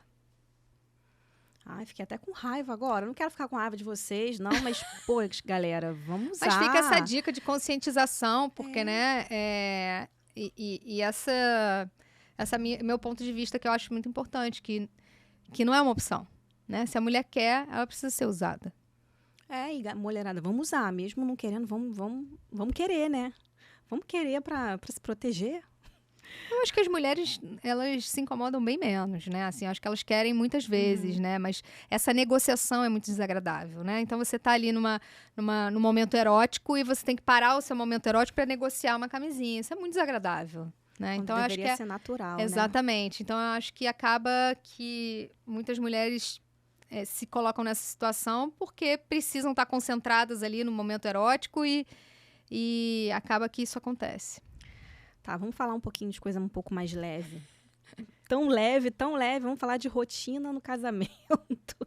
Tão leve que as pessoas até dormem. Mas, enfim, como é que a gente pode fazer? Você que é mestre aí no assunto, enfim, como é que o pessoal faz com a rotina no casamento? Não tô nem falando o cansaço de trabalho, não tô nem falando isso, tô falando a rotina em si. Como é que faz para acender um paviozinho, uma chamazinha e voltar a ser como era antigamente? O pessoal que vive lá da juventude, ai, que saudade dos meus tempos, enfim. Qual a dica que você dá? Assim, sem ter que tomar hormônio, nada, é só pra... Não. Na maioria das vezes a gente não vai ter efeito benéfico dos hormônios. Pouquíssimas mulheres vão ter efeito benéfico dos hormônios. São as mulheres na pós-menopausa que fazem reposição e têm uma queixa muito relacionada à perda hormonal. São essas mulheres que têm indicação de fazer. As mulheres que não estão na menopausa não têm que fazer. Tá? Já começa por aí. O problema a rotina não é um problema, né? O problema é você não priorizar o prazer. O problema é você não botar o prazer na rotina, né? Porque uma rotina de prazer, ela é sempre boa, né? O que acontece é que a gente não bota o prazer sexual com o valor que ele deveria ter dentro do casamento. E aí a gente quer ter desejo do nada, né? Quer que o desejo aconteça do nada, né? Numa vida que está repetitiva. É comum que nos casais exista um roteiro, não só uma rotina, mas um roteiro. Então, o sexo começa quando fecha a porta do quarto, os dois tomam banho, aí deitam na cama, aí se beijam, aí tem sexo oral, aí não sei o quê, e acaba. Aí acaba quando o homem ejacula muitas vezes, né? Então, assim, essa repetição, ela vai deixando tudo muito pouco erótico, muito chato, né? Então, você não tem como ter desejo ali. Você precisa mudar um pouquinho essa previsibilidade. Então, quais são as características do que é erótico? O que é erótico, ele existe uma surpresa, um risco, um movimento, né? Então, uma ansiedade. É algo que você não consegue prever completamente. Isso é erótico, é curioso, envolve curiosidade do outro. O outro precisa estar curioso, né? Como é que você desperta a curiosidade no seu parceiro? Então, muitas vezes essa rotina acontece porque os parceiros deixaram de se seduzir. Não existe sedução, existe assim, então vamos transar hoje, né? Tá. Então, assim, não precisa falar, mas poderia falar, porque tá claro que aquele é o dia que vai ser o dia de transar. Né? Então, assim, isso é muito pouco erótico. Isso não tem nada de erótico. Então, às vezes, é um casal que não troca nenhuma informação erótica, não tem nenhuma troca erótica. Então, não manda uma mensagem mal intencionada, bem intencionada, na verdade. Não tem nenhum momento do dia ou nenhum momento desse encontro em que eles têm uma troca mesmo, um toque mais erótico. Porque a gente não pode deixar isso para o momento na noite em que fecha a porta. Isso precisa estar sendo nutrido ao longo dos dias, ao longo do tempo, de formas diferentes. E você descobrir como a outra pessoa consegue continuar curioso sobre você. E você também saber como você continua deixando a outra pessoa curiosa. É um desafio. É claro que é um desafio. E exige um investimento. Então, o grande erro nessa rotina é você acreditar que não tem que investir. Investir energia, investir tempo, investir o seu próprio olhar ali para o sexo como algo importante. Como é que você pode fazer isso? Marcando uma data, um dia da semana na sua rotina. Ai, Nathalie, mas fica mecânico. Fica mecânico no início, porque você está esperando aquela coisa que vem do céu, que não vai acontecer. Né? E se você parar para pensar, lá quando você falava assim, não, porque antigamente era muito natural, muito espontâneo. Não era espontâneo. Quando você namorava, você encontrava seu namorado no sábado. O que você fazia de segunda a sexta? Você pensava, que roupa que você ia vestir? Né? Aonde vocês iam? Para onde vocês iam depois? Né? O que você queria falar para ele? Né? Você mandava mensagem pro seu namorado a semana inteira. Né? E ele mandando mensagem dizendo que queria te ver. Você, quero te ver. Então, assim, tem toda uma nutrição da sedução e do erótico dentro de uma relação jovem. né? E toda a ansiedade, toda a dúvida de que vai acontecer, não vai acontecer, a gente vai ter oportunidade, não vai ter, como que a gente vai fazer? Isso é erótico, né? Agora, a gente tira isso da nossa realidade, né? E não consegue colocar de volta, né? E você é atravessado pelas suas demandas, pelas suas responsabilidades. Então, o espontâneo não acontece, porque você vai ser atravessado por demandas. Então, por isso que é importante você tirar um horário na sua semana para você se dedicar a isso, para você se dedicar a um contato erótico ou para um pensamento erótico. Porque não precisa estar com outro. Se você, por exemplo, para ler um livro erótico, você já está enchendo o seu pensamento de recursos eróticos que você não tinha imaginado. Você está naturalizando palavras eróticas que você não são do seu dia a dia, né? Então, você tem que fazer alguma coisa. Se você ficar parado achando que vai acontecer alguma coisa, não vai acontecer. A tendência dos relacionamentos é perder o erotismo dentro de uma espontaneidade, porque você não é mais namorado lá e a sua vida não te atrapalha e cria uma situação erótica, né? Não, sua vida tira tudo que é erótico, de todas essas maneiras. É um filho falando o tempo todo, um filho passando mal, não sei o quê, trabalho, então você tem que tirar um tempo. Às vezes é um tempo, esse tempo pro erótico é o tempo para você descansar da sua semana. Então, assim, aquele tempo ali você não vai fazer nada, mesmo que, essa semana, o que eu vou fazer no meu tempo erótico? Não vou fazer nada. Só que eu não vou ser interrompida por nada, eu não vou me preocupar com o que tem que fazer. Abre um espaço só para você pensar em nada. Isso, às vezes, já ajuda você ficar mais disponível. Então, é planejar e investir. Não tem milagre, não tem remédio. Não tem remédio que vai criar uma situação de sedução entre você e seu parceiro. Que é isso que a gente precisa fazer. Tá vendo, galera? Ótima dica. Não adianta ficar se entupindo de amendoim, de chá de rosa vermelha. Inventei isso agora, nem sei se funciona. Tem um monte de receita da vovó. Maca peruana. Maca peruana, já ouvi falar nisso. Nunca tomei, não, mas já ouvi. Tem um outro, Tríbulos. Eu não sei se já ouvi falar muito e eu vejo muita gente tomando. E adianta? Eu acho que não, né? As pessoas são sempre reclamando. Quando alguém te falar isso, você pergunta, e adiantou? Porque continuam reclamando. E assim, é o que a gente já falou aqui. O básico funciona. Esquece as performances, o momento maravilhoso, o quarto com luz vermelha, trocar a cama, botar uma cama redonda, instalar um espelho no teto. Esquece isso, galera. Faz o básico, vai na dica da doutora aqui, que eu tenho certeza que vai... E assim, na minha cabeça tá tudo funcionando já. Eu já peguei tudo pra mim aqui já. E uma coisa que eu queria falar, vida sexual depois da gravidez. Pra mulher, no caso, no corpo da mulher. O que muda ou se muda? Depois do parto ou na gravidez? Durante a gravidez e depois, acredito, pelo menos comigo foi. A minha gravidez foi de uma forma e depois da gravidez foi de outra forma. Enfim, não cabe aqui como é que trazer essa experiência pessoal. Mas a gente está falando de uma forma geral. Como é que funciona isso? É normal mudar, não mudar? Sim. Se a gente considerar nossas respostas sexuais, nosso interesse sexual influenciado pelo contexto, como eu falei, né, por tudo que está acontecendo na nossa vida, né, pelas nossas relações afetivas, durante a gravidez a gente tem ali uma produção hormonal diferente, né, que pode ajudar a mulher, né, porque o estrogênio, como eu falei, vai estar em alta. A minha me ajudou. Exato. Então, assim, para muitas mulheres vai ajudar. Então, hormonalmente, a tendência é que ajude. Mas, como eu disse, o hormônio não é suficiente para definir qual vai ser o seu comportamento sexual. Para uma mulher que está se sentindo muito mal com as mudanças do corpo, para uma mulher que está passando muito mal, para uma mulher que está numa gravidez não desejada, que está lidando com essa dificuldade, a libido pode não acontecer. Então, assim, esse hormônio pode não ser nada, porque toda circunstância desfavorece. A gente precisa ter esses fatores favoráveis e desfavoráveis num equilíbrio em que o favorável esteja ganhando. E então, vai depender aí de qual vai ser o cenário da mulher. Mas, se a gente for ver de uma forma geral, o corpo, para uma mulher que está lidando bem, para uma mulher que está tranquila e que, né, muitas vezes a gente consegue identificar que não tem outros elementos de dificuldade, ela vai ter até um interesse aumentado. E não tem nenhum problema ter relação na gravidez, não dá nada no feto, não machuca o neném. Pelo contrário, eu acho que se for uma relação prazerosa, só ajuda, né? Só ajuda aquela gestação ficar mais legal, mais agradável, você se sentir a mesma, né? Você não se sentir impossibilitada de uma coisa que você gosta.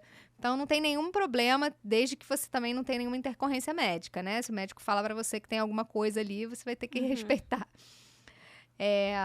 Mas depois da gravidez, aí o cenário já muda, né? A gente tem a prolactina, que é um hormônio que a gente produz para produzir o leite.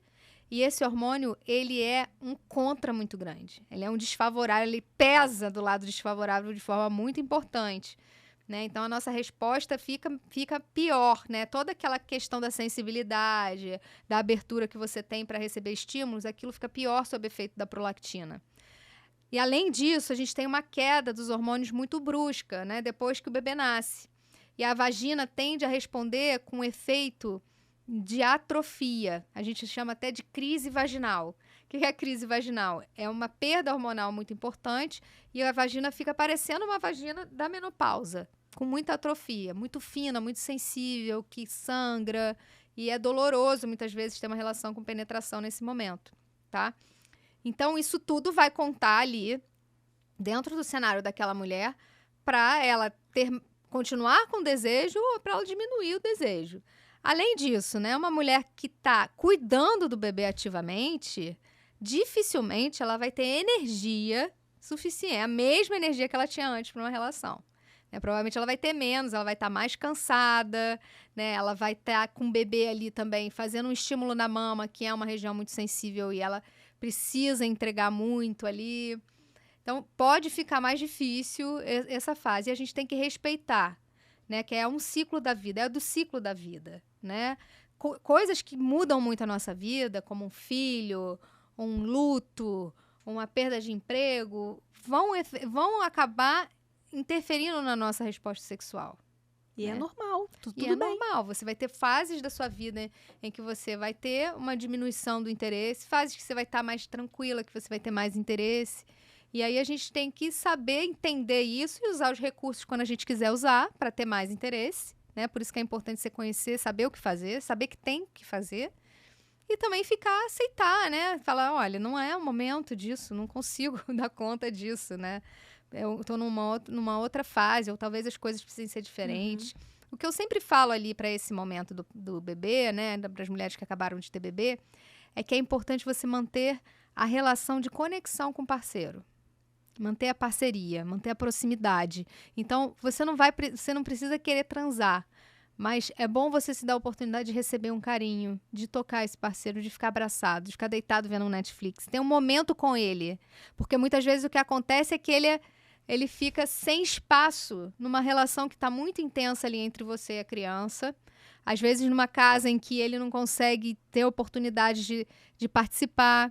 Então, uma saída para isso é você botar o pai, né, o parceiro, para ter uma função ativa ali naquela maternidade e paternidade. Isso ajuda muito, porque ele faz parte, né, ele entra fazendo parte.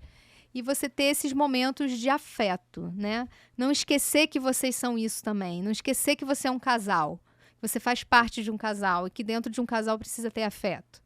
Então, eu acho que isso ajuda muito essa relação não ficar desagradável, o sexo não acabar sendo uma coisa para você cumprir tabela, para você entregar para o outro. Porque se o outro está dentro, está participando, ele vai entender que o seu cansaço, ele vai entender os seus momentos, ele também vai ficar cansado, né? Então, o pós-parto eu acho que é mais complicado, assim. Eu acho que é um momento em que a gente precisa ter bastante carinho com a gente, ter bastante... né, autocompaixão, tranquilidade e também saber que a gente merece afeto. É isso aí. Gente, a gente já tá falando aqui já há um tempo, eu não enxergo ali o nosso retorno, mas já deve estar mais quase 1h30 e eu tô tomando tempo da doutora aqui, mas a gente já tá caminhando pro final. Tem muita coisa ainda para falar. Eu já quero deixar um convite para você voltar e a gente falar de mais temas. Enfim, você pode trazer lá do seu público as maiores dúvidas, o que o pessoal mais pergunta. A gente volta e faz outro aqui, Legal. porque é muito assunto. Assim, tem muita coisa para falar. Só que, como eu prometi, a gente vai falar só um pouquinho sobre o Outubro Rosa, que esse é o mês da conscientização lá do câncer de mama e tudo mais. E eu queria falar muito da importância do autocuidado feminino nesse momento, né, doutora? O que você tem a dizer para a mulher, não só esse mês, mas para a vida dela, sobre o autocuidado dela para evitar não só o câncer de mama, mas o colo do útero e tudo isso? O que você acha? O que tem que ser feito, além das consultas sempre, semestrais, enfim? Então, aqui cabe exatamente o que você já reforçou várias vezes. O básico funciona. O básico funciona.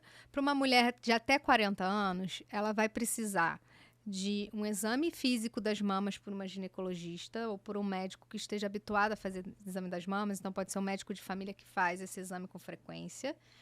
E do preventivo em intervalos trienais, né? Então, a gente tem uma segurança muito grande se ele for feito em intervalos de 3 anos até, para mulheres que nunca tiveram nenhum problema no colo do útero, né?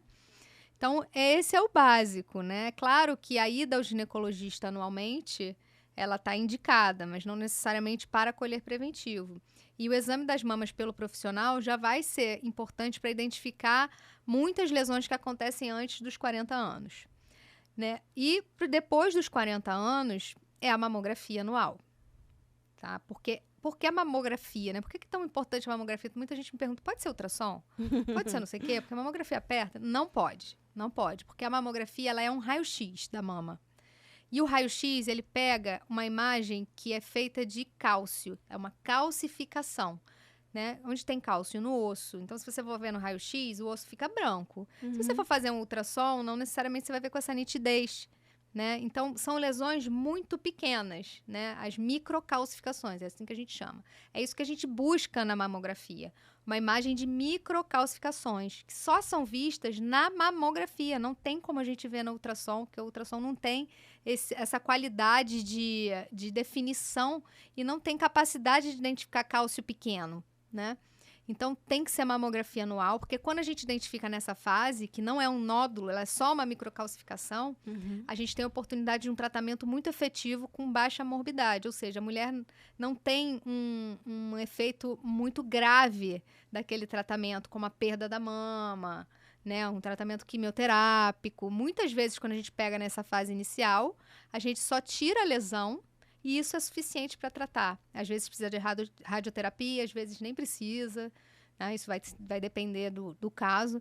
Então, a mamografia é indispensável e ela é uma grande oportunidade, assim como preventivo, da gente evitar uma doença grave, né? É o que a gente tem para fazer, né? E hoje a gente sabe, por exemplo, que o câncer de colo do útero é esperado que aconteçam 16 mil casos no Brasil nesse ano, né?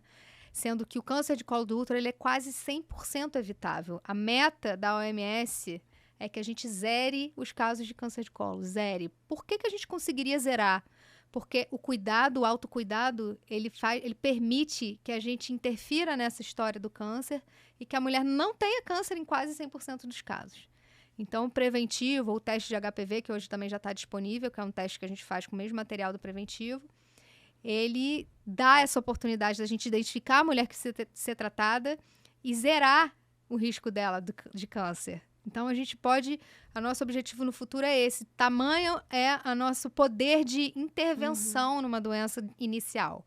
E para o câncer de mama também é um desafio um pouco maior, porque a gente não enxerga tão bem essas lesões da mama, a gente tem que pegar no momento certo, e já é uma lesão inicial, no caso da mama, mas a gente perder essa oportunidade é muito triste, é muito ruim, né? Porque você pode ter um tratamento efetivo e que dá uma condição de saúde muito boa para aquela mulher, e isso faz toda a diferença se ela não fizer uma mamografia em 2 anos, por exemplo. Se ela passar mais um ano sem fazer, né? Então, às vezes, em mais um ano, a gente já perdeu essa oportunidade de um tratamento muito simples e muito pouco custoso para ela, de um efeito colateral menor. É decisivo, né? É decisivo. Então, o autocuidado, eu acho que assim, as mulheres já têm uma tendência a um autocuidado de saúde melhor do que os homens, né? Graças a Deus, a gente tem um cuidado maior, a gente tem essa preocupação de ir à médica. Então, eu acho que isso já é culturalmente muito bem aceito.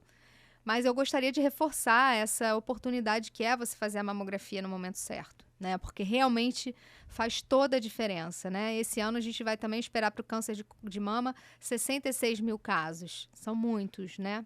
E a mortalidade do câncer de mama é muito alta, né? Até do câncer de colo é menos, mas do câncer de mama é muito alta. Então, não percam essa oportunidade, não deixem passar aí. Nesse momento tem várias campanhas acontecendo, então provavelmente é mais fácil, está mais fácil você ter acesso à mamografia do que em outros momentos do ano, né? E é isso, conhecer seu corpo, né? Entender o seu corpo, respeitar o seu corpo, né? Observar o que está acontecendo. Hoje a gente já não fala mais em autoexame das mamas, né? Porque a gente sabe que isso não funciona.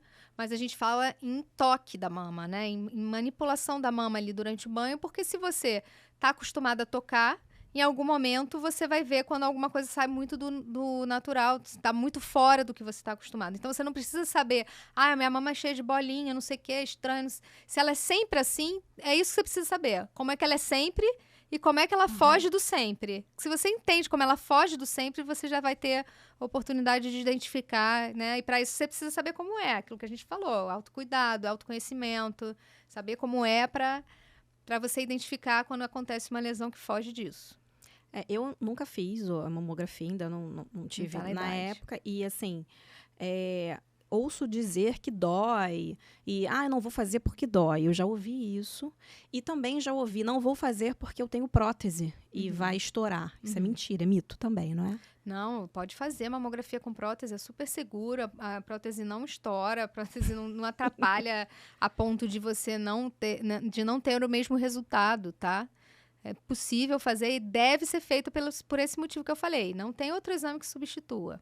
Até mesmo quem tem pouquinho seio, sim, vai eles fazer, conseguem. Sim, as técnicas de mamografia, elas são muito habilitadas, elas são habilidosas, elas conseguem ali fazer um exame que consegue identificar as lesões, o tecido mamário, né? Pra gente identificar as lesões mais importantes. Entendi. Então é isso, gente. Vamos fazer. Quem tem plano de saúde, que bom, vá lá, procure seu ginecologista. Quem não tem, aproveita a campanha. A doutora falou, está mais acessível agora nesse momento, só não deixe de fazer. Doutora, uma mensagem sua para a gente finalizar. Está aí aberto para você falar o recado para a mulherada, fala do seu Instagram, fala do seu consultório, fala do seu trabalho. Fica à vontade. Bom, quem está aqui acompanhando, pode mandar pergunta, mandar dúvida lá no meu Instagram, como um direct. Lá também tem o contato do meu consultório. Tem o telefone do WhatsApp direto do consultório, para quem quiser marcar consulta direto lá, tá? E o recado que eu gostaria de dar aqui nessa oportunidade é: valorizem o seu prazer. Você merece sentir prazer como mulher. Você não tem menos direito ao prazer.